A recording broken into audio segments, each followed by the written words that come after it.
কি গো মায়েরা, কপাল দেখো, এমনি এমনি ভক্ত নয়।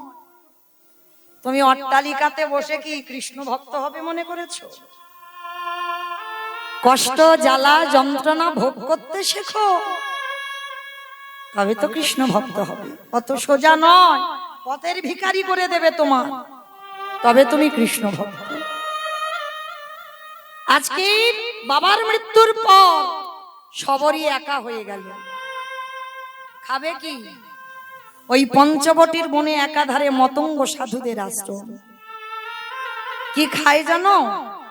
সাধুরা যখন প্রসাদ পেয়ে এঁটো পাতাগুলো নর্দমায় ফেলে দেয়, কুকুর বিড়াল খায়।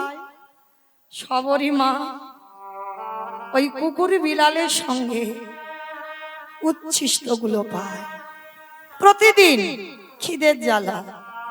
কিন্তু সবরই মনে মনে করছে এটা তো পাপ, এটা অন্যায়। আমার বাবা আমাকে ছোটবেলা থেকে শিখিয়েছে। মা সবরই শোন, জীবনে যদি তোকে কেউ এক গুণ দেয়, চেষ্টা করবি বাবা দ্বিগুণ দেওয়ার। কিন্তু এই সাধুদের কাছ থেকে আমি যে এঁঠোগুলো পাচ্ছি, আমি তো কিছু করছি না,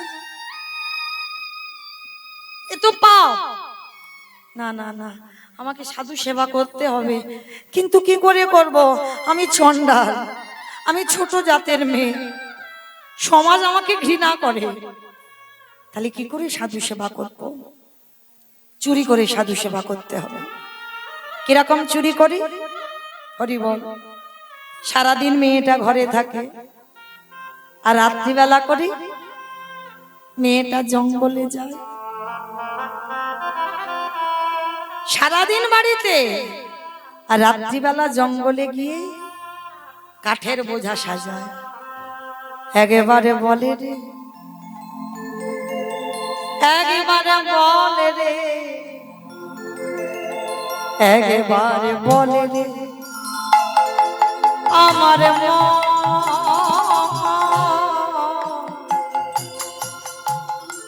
কতদিনে পাবি রে তুই সাধুর চরণ।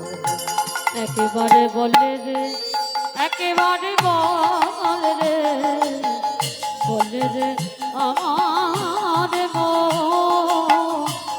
কতদিনে পাবি রে তুই সাধুর চরণ।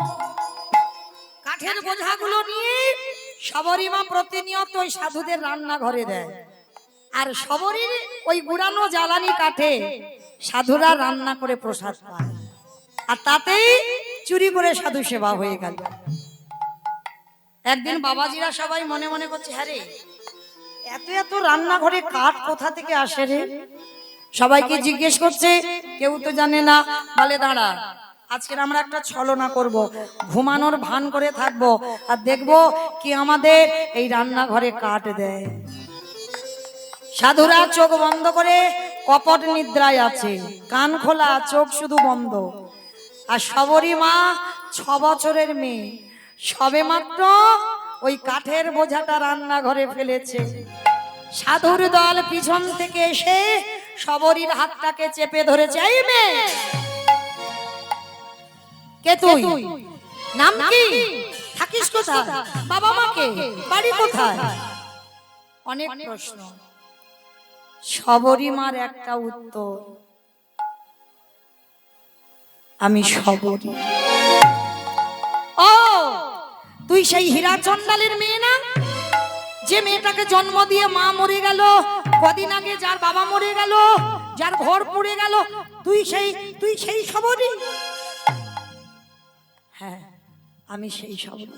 ছি ছি ছি ছি ছি ছি ছি গো, হাই হাই হাই গো, একটা চন্ডালিনী, সে কিনা ওই জ্বালানি কাঠ এনে দেয়, আর তার গুড়ানি জ্বালানি কাঠি আমরা রান্না করে প্রসাদ পাই। এই ছোট জাতের মেয়ে।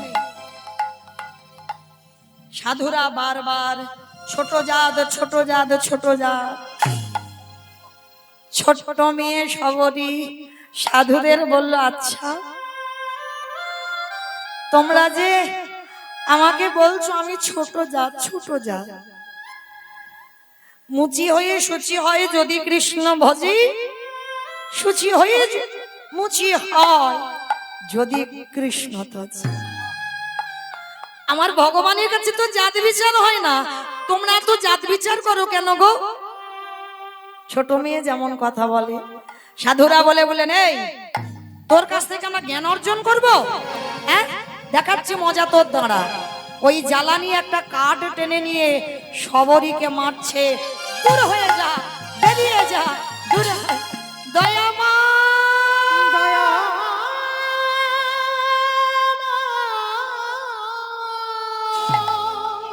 ওকে মা বের করে দিও ওকে আশ্রম থেকে। এত বড় সাহস, ছোট জাতের মেয়ে হয়ে ও ছোঁয়া লেগে গেল আশ্রমে। সবাই গলা ধাক্কা দিয়ে আশ্রম থেকে বের করে দিয়েছে। এত মারা মেরেছে শবরীকে, সর্ব অঙ্গ দিয়ে বাবা রক্ত ঝরে ঝরে পড়ছে। কতটুকু কেঁদেছো কৃষ্ণ পাবে, শিখে নাও। মা ধরিত্রীর অঙ্গে পড়ছে রক্তগুলো, ধরিত্রী মা কেঁপে উঠেছে। প্রভু তোমার যারা ভালোবাসে তাদের বুঝি এমনি করে কষ্ট পেতে হয়? হাত দিও না, বড় অভাগিনী গো, বড় দুঃখী গো মেয়েটা। ওই সাধুদের মধ্যে একজন সাধু ছিল যার নাম রামানন্দ স্বামী, শবরীমার দীক্ষা গুরু। ওই শবরীমাকে বুকে জড়িয়ে ধরেছে, আয় তোর কৃপা কেন হচ্ছে না আমি বুঝতে পারছি, কারণ তোর আশ্রয় হয়নি। দেহ শুদ্ধ না হলে পরমাত্মা রূপী ভগবান জীবাত্মার মধ্যে প্রবেশ করবে কি করে? গুরু চরণ ধরে দেহটা শুদ্ধ করতে হবে না? তারপরে রামানন্দ স্বামী শবরীমাকে দীক্ষা দিল। দীক্ষা দিয়ে শবরীমার মাথায় হাত দিয়ে বলছে, শোন, যা কিছু খাবি, যা কিছু করবি, সবটাই প্রভুকে দিয়ে পাবি। হরি বল। শবরী বলল, গুরুদেব আমার তো কিছু নেই। কে বলেছে কিছু নাই? তোর যেটা আছে সেটা কারণ নাই। সে কি, আমি তো কাঙালি, আমার কিছু নেই। আছে আছে, তোর আছে হৃদয়ে ভরা ভক্তি। ওই জায়গাটাই তো ভগবান দুর্বল, তোর ওটা তো আছে। সবরই নতুন করে ভজন শুরু হচ্ছে। ঘর বাড়িতে থাকে না, গাছতলায় বাস। প্রতিদিন জঙ্গল থেকে ফল পাড়ে, যেটা মিষ্টি, যেটা সুস্বাদু, সেটা খেয়ে দেখে নাই, রেখে দেয় ঝুড়িতে। আর যেটা টক, যেটা তিতো, সেটা নিজে খায়। কি বাবা এরকম সেবা দিয়েছো মা? বাজার থেকে আম কিনে এনেছো, এত টক খাওয়া যাচ্ছে না, না দেখে ভগবানকে দিলেন, খাবে কি করে? আগে নিজে দেখে নাও তোমার উপযুক্ত কিনা। এরকম ভক্ত শবরী মা নিজে না দেখে জীবনে কোনোদিন প্রভু রামকে কিছু দেয় না। কেন? শবরীর বাবা শবরীকে ছোটবেলায় একটা গল্প করেছিল, মনে আছে। রামের শত্রু রাবণ, শবরীর ভয়, রাবণ যদি ফলের মধ্যে বিষ দিয়ে দেয় তাহলে তো আমার রামচন্দ্রের মৃত্যু হবে। তাই মৃত্যু যদি হয় আগে আমার হোক। তাই শবরী মা প্রতিদিন এঁঠো ফলগুলো পেরে রাখে। আচ্ছা মা, ওই এঁঠো ফল থাকে বেশি দিন? অর্ধেক কামড়ে রেখে দিয়েছো, থাকবে? পোকা হবে, পচে যাবে, ফেলে দিতে হবে। আর দেখবেন কোন কোন ভাগ্য চক্রে এঁঠো করা ফল শুকিয়ে যায়। যেগুলো শুকিয়ে যায় সবরই মা তুলে রাখে, যেগুলো পচে যায় নষ্ট হয়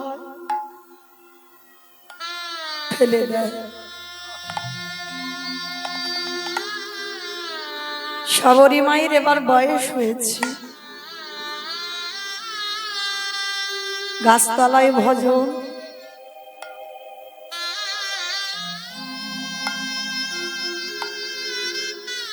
দেখা দাও দেখা দাও দেখা দাও, বসে বসে কাঁদছে। আর ওই সবরী মার ক্রন্দন আমার রামচন্দ্রের কানে পৌঁছেছে। রামচন্দ্র লক্ষণকে নিয়ে এসেছে, দরজায় এসে ডাকছে, সবরী, সবরী মা কই গেলি? বেরিয়ে আয়। কে কে এমন হৃদয়ে জুড়ানো নাম ধরে আমায় ডাকলো? কে গো? কোনদিন তো এমন করে, এমন ভালোবাসা, এমন করে কেউ তো কোনদিন আমায় ডাকেনি। কে তুমি? বয়স হয়ে গেছে তো, সবরীর কোমর ভেঙে গেছে, লাঠি ঠুকতে ঠুকতে এসেছে। কে তুমি? কোনদিন রাম তো দেখেনি। সে কি রে, এতদিন আমাকে পাওয়ার জন্য কাঁদলি,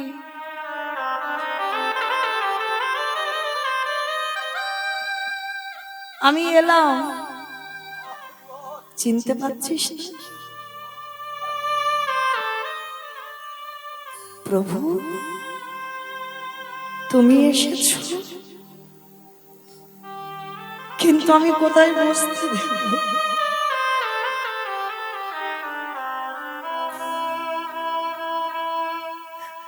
আমি যে বড় কাঙালি গো,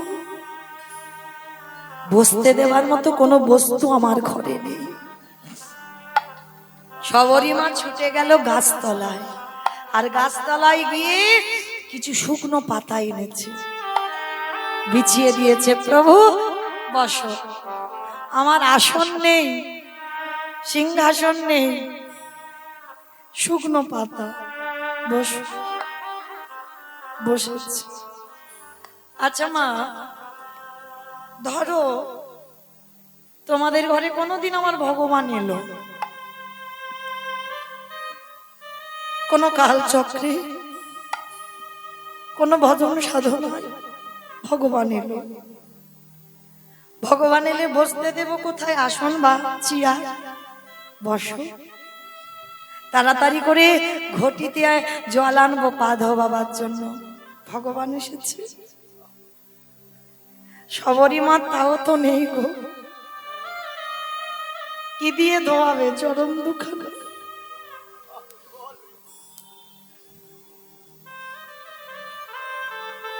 ঘটিতে জল নেই বলে কি করেছিল জানো মেয়েটা? রামচন্দ্রের চরণ দুটো বুকের উপরে তুলে,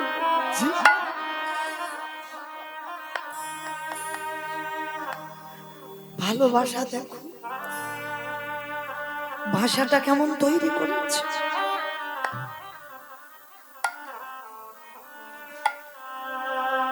চোখের জল আপনাদের আমাদের মতো নয়, চোখের জলের জন্য বন্যা বয়ে যাচ্ছে। প্রভুর চরণ দুটো বুকে আছে, ধৌত হয়ে গেল। আঁচল দিয়ে মোছাবে যদি ব্যথা লাগে, মাথার কেশটা খুলে দিয়েছে। রামচন্দ্রের চরণ দুখানা মুছিয়ে দিয়েছে।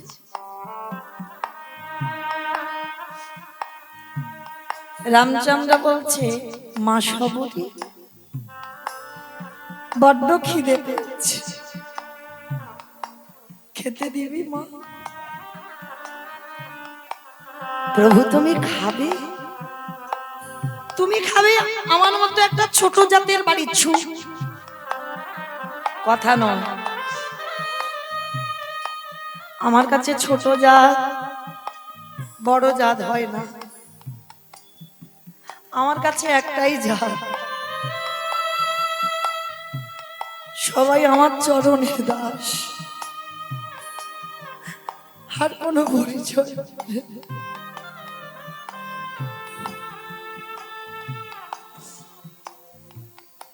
দেনা মা একটু খেতে। দাঁড়াও দাঁড়াও ঠাকুর, আমি এক্ষুনি যাচ্ছি। ছুটে গেছে ঘরে, সেই যে ঝুড়িতে করে ফলগুলো রেখে দিয়েছিল, খাওয়া খাওয়া ফল, ঝুড়িটা কোমরে। ধীরে ধীরে মা সবরী কোমর ভেঙে গেছে, আর সোজা হয় না। রাম দয়াময়ীকে বললেন, প্রভু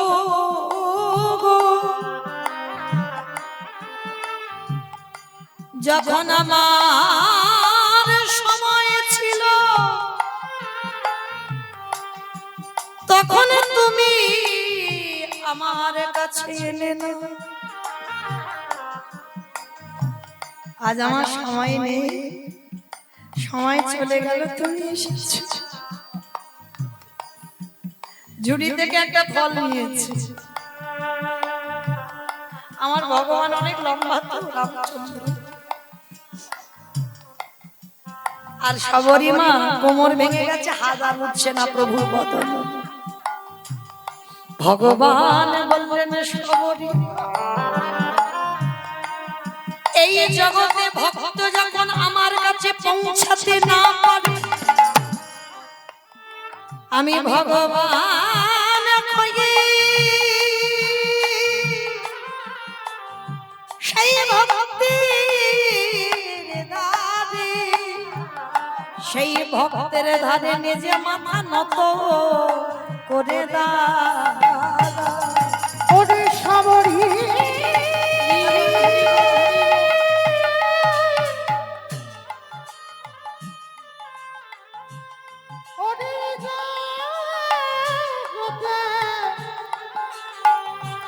সবাই আমায় ভালোবাসে,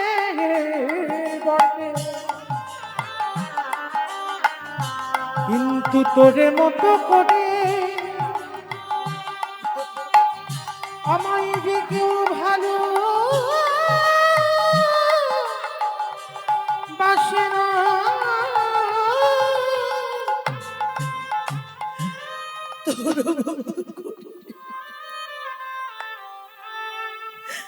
কেউ কোনোদিন আমায় ভালোবাসে,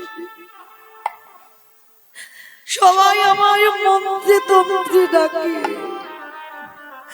সবাই কত দামি দামি খাবার দিয়ে ডাকে, কিন্তু ভক্তরে ওরে তোরে মতো চোখের জলে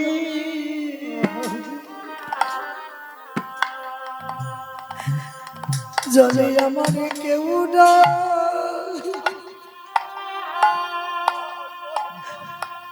ডাকে না।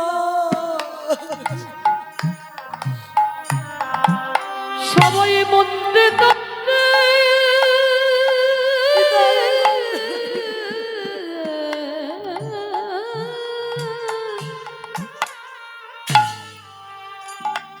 সবাই মন্ত্রে তন্ত্রে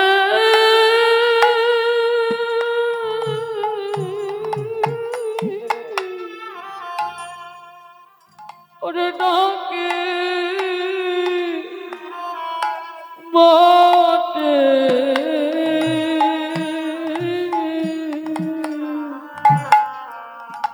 তোর মতো চোখের জলে ভেসে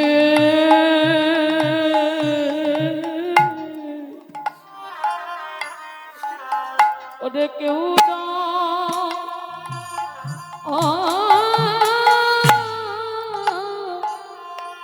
ডাকে না।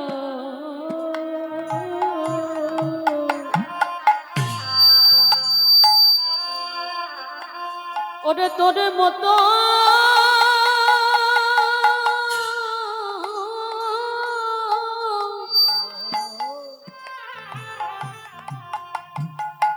ওরে তোর মতো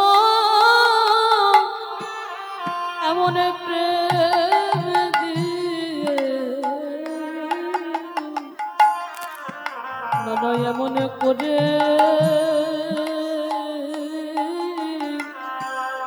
ওরে কেউ ডাকে না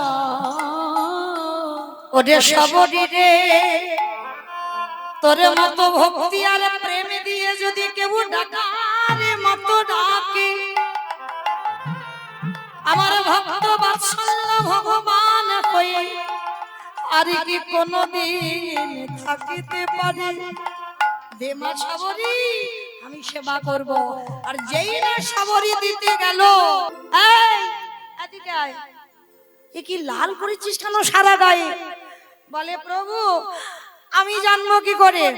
আমি মাকে বললাম, মা ওই মেয়েরা কেন মাথাতে সিঁদুর দেয়? বললো তার স্বামীর মঙ্গলের জন্য। আমি বললাম, মা তুমি কেন সিঁদুর পড়ো? বললো তোর প্রভু রামচন্দ্রের মঙ্গলের জন্য। ওগো মা গো, ওইটুকু সিঁদুর মাথায় দিয়ে আমার মা যদি তোমার মঙ্গল চাইতে পারে, আজ আমি মাথা থেকে পা পর্যন্ত সিঁদুর মেখে এই হনুমান বলো বলো কত না তোমার মঙ্গল হলো।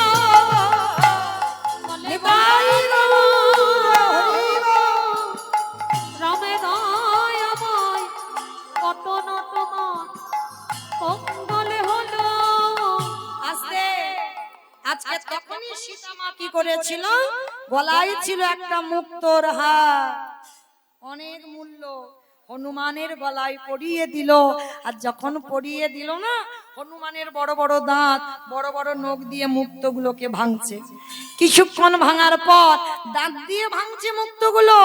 আর যখন কিছুক্ষণ মালাটা ওলট পালট করে দেখলো, হনুমান তো দেখবার পর মালাটা টান দিয়েছিল, দূর করে মুক্তোর মালা ফেলে দিয়েছে। রেগে গেছে সীতা মা, হনুমান জানিস এই মালাটার কত দাম? ওই জন্য তোকে বলে তুই হনুমান। হনুমানে কেঁদে বলল, মা গো এই জগতে সবাই আমায় হনুমান বলে বলো, কিন্তু মা তুমি আমায় হনুমান বলো না। আমার প্রতিটা লোমকূপে লেখা আছে রাম সীতা নাম। সেই দিন হনুমান বড় বড় নখ দিয়ে বক্ষটা বিদীর্ণ করে দেখালো, দেখো মা হৃদয়ে রাম সীতা যুগলে বসে আছে। ওই হৃদয়ে বন্দি আলো করে রাম সীতা যুগলে বসে আছি। আজকে হীরা চন্দালো বলল, সেদিন হনুমান যেমন দেখিয়েছিল, আর আজকে তুই গাভী খুলে জন্ম নিয়ে তুই দেখালি। এইবার নতুন করে সংসার বাঁধলো, একটা পাতার করে ঘর করে। ভগবান মনে মনে ভাবছে, ওর মাকে কেড়ে নিলাম, ওর ঘর পুড়িয়ে দিলাম, ওই ভক্ত জব্দ হলো না তো? ভালো করে ঘষে মেজে নিতে হবে না? হ্যাঁ, আবার পরীক্ষা শুরু হবে। 3 দিনের জ্বরে দৈব দুর্ঘটনায় হীরা চন্দালের মৃত্যু হলো। লক্ষণ পাশে দাঁড়িয়েছিল, এইবার হাতটাকে ধরে ওই ফলটা কেড়ে নিয়ে দূর করে ফেলে দিয়েছে। আর যেখানে ফেললো পড়ে গেল বাবা সবরই নেটো ফলটা, গন্ধমাদন পর্বত। আর ওই গন্ধমাদন পর্বতে যখন পড়লো, সবরীমা রেগে গিয়ে অভিশাপ দিয়েছিল, লক্ষণ যেভাবে আজকের আমার ফল রামকে খেতে দিলেন, একদিন না একদিন যেদিন তুই মৃত্যুর সঙ্গে লড়াই করবি, আমার এই মুখের এটো ফল না হলে তুই বাঁচবি না, বাঁচবি না, বাঁচবি না। সেটা থেকে হলো বিশল্য করলি পাতা। লক্ষণ শক্তিশালী যখন বলল, হনুমান বিশল্য করলি পাতার রস দিয়েছিল। মায়েরা আমার যাবার বাঁশি বেজে গেছে, চলে যাব আপনাদের চরণ থেকে। এই মুহূর্তে আপনাদের জন্য সেবার ব্যবস্থা তৈরি হয়ে গেছে।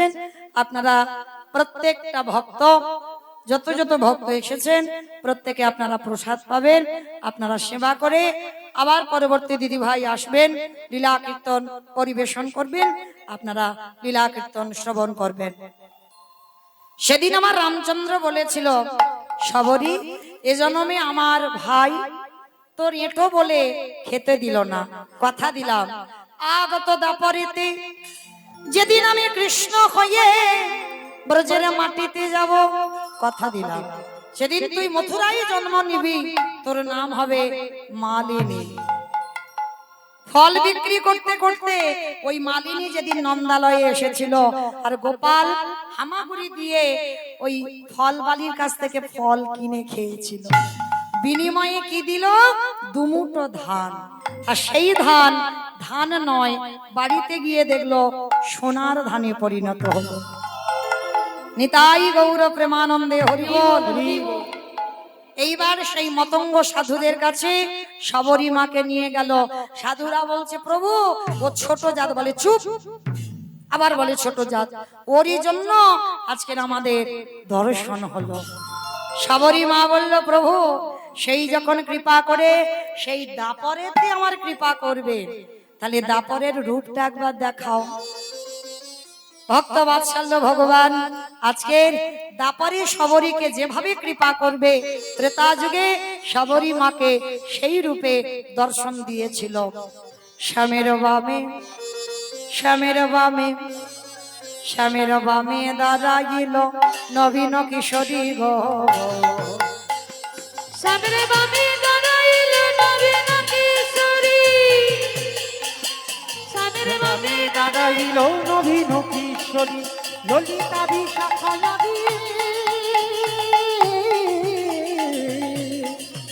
ও যত সহচরী গো, তত সহচরী। আস্তে সবাই থেকে হাত দুটো তোলো মা, যাবার সময় সবাই। পদ্মের পাতায় পাতায় দিচ্ছে করতাল, পদ্মের পাতায় পাতায় দিচ্ছে করতালি, ও পদ্মের পাতায় পাতায় দিচ্ছে করতালি, কেন দাসে মাঘে রাঙা। ওই তরুণ মাধুরী গো, তরুণ নিতাই গৌর হরি বল। নিতাই গৌর হরি বল, গৌর হরি বল। রাধে, ভালো থাকবেন আজকের মতো। আবার কালকে ঠিক বেলা একটা সময় দেখা হবে, সূর্য পূজার ডালা নিয়ে আসবো ঠিক 12টা।